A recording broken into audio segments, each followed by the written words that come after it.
So maybe you've decided to get chickens, maybe even just got some, and you're excitedly looking forward to going out to the chicken coop each morning and collecting those gorgeous fresh eggs every day, just like this, right? Well, if you've only ever got eggs from the supermarket until now, maybe that's what you're expecting, but it's probably not going to work out like that. Much more likely is that the eggs in your nest box will be different sizes, shapes, maybe different colours, and probably not one egg per chicken per day either. So what might you find in your nest box? Why might they even be a bit of a disappointment? You probably won't mind the variation in colour. In fact, I very much like having different coloured eggs, which is one of the reasons why I keep different breeds of chickens. But why do they vary so much in size? Perhaps you have a mix of breeds of chickens. We'll set aside the bantam chickens because although they are some of the most unusual and beautiful looking chickens, you pretty much know that they are going to lay small eggs. In fact, you might expect any small chicken to lay small eggs, and in general that's true. My Houdan Fling is a pretty small chicken compared to a Sussex, and the smaller hen's eggs are smaller too. But even similar sizes of chicken of different breeds will lay different size eggs. The commercial hybrids that lay most of the eggs you buy in the supermarket are specially bred to lay consistently large eggs. And then the eggs are graded by size so that all the eggs in one carton are the same size, although quite how that size is labelled varies between different countries. But in your nest box there will probably be quite a bit of individual variation. In fact, I have used the weight of each egg as one of the ways that I can tell which hen laid it. And how old a particular chicken is makes a difference too. When a pullet first starts to lay, her eggs are fairly small, and as a hen gets older, her eggs tend to get a bit bigger. So the biggest eggs are usually from the older hens. But there's always the exception. Sometimes a hen who usually lays a good size egg will suddenly lay a little tiny one. This is so well known that there's even a name for an egg that is lots smaller than that hen would usually lay. They're called by various names, including wind eggs, witch eggs, rooster eggs, fart eggs, or, my favourite, fairy eggs. Sometimes a fairy egg will be small but perfect, with a tiny yolk inside. But often they have no yolk at all, just albumin inside the eggshell. It's not entirely clear why a hen might lay such a tiny thing that can scarcely be called an egg at all, but they do seem to be a bit more common in very young or very old hens, and clearly something didn't happen quite right in the egg forming process. These cute little eggs are completely edible, although they mightn't make much of a meal. At the other extreme are really big eggs, which, as you can probably guess, are often laid by older hens of breeds that usually lay large eggs.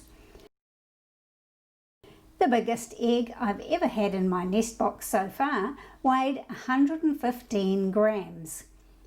And I've had a few eggs with 2 yolks inside.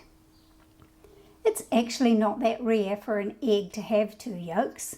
It's estimated that if you average out all the eggs from all the chickens, about 1 egg in every 1,000 is a double yolker. But if you buy eggs from an American grocery store or most supermarkets, you've probably never bought an egg with 2 yolks.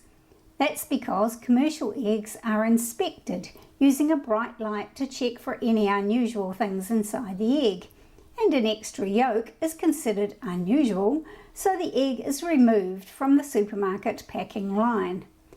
That's not always the case in other countries. It sometimes happens that someone will buy a pack of very large eggs and find one or more of them are double yolkers. Just last May, a woman in New South Wales in Australia found 6 double yolkers by chance in one pack of eggs. So how does an egg end up with 2 yolks inside one shell? The best theory we have is that the rhythm of the hen's reproductive system is a bit out of sync, and the 2 yolks get released from her ovary in a very short space of time. They travel down the oviduct together, get wrapped together in the albumin, and eventually encased in one shell. Mostly this happens with young hens, whose egg-making equipment hasn't quite settled down into its regular rhythm yet.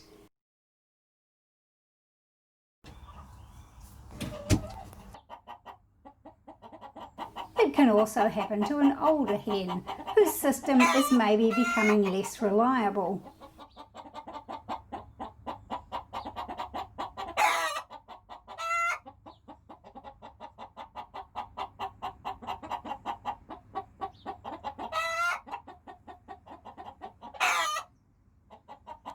But there's also a genetic component to it.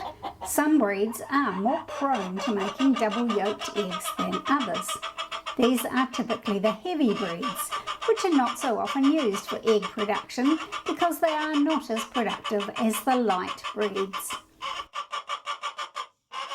But double yolkers are such fun that people are prepared to pay extra for them. So there are some companies that sell eggs that are guaranteed every egg is a double yolker.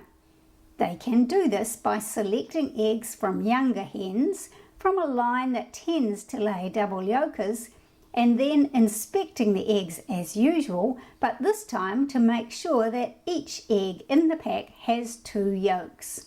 By the way, if your eggs have 2 yolks, you'll need to adjust any recipes that call for whole eggs. But of course, they're just perfect for recipes that call for whole eggs and extra yolks. So you might be wondering, if an egg has 2 yolks, can it develop into 2 chicks? Well, hardly ever.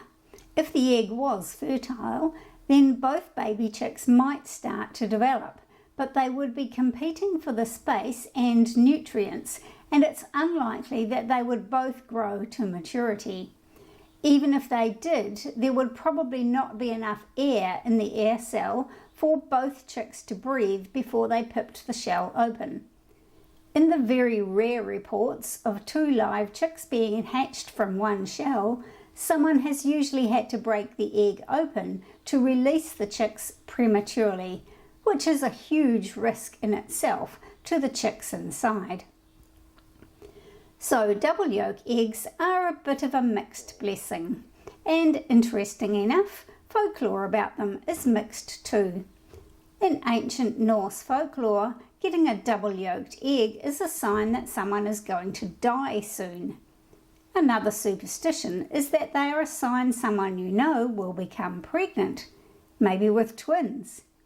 But most people think of them as lucky, and so do I. Do you?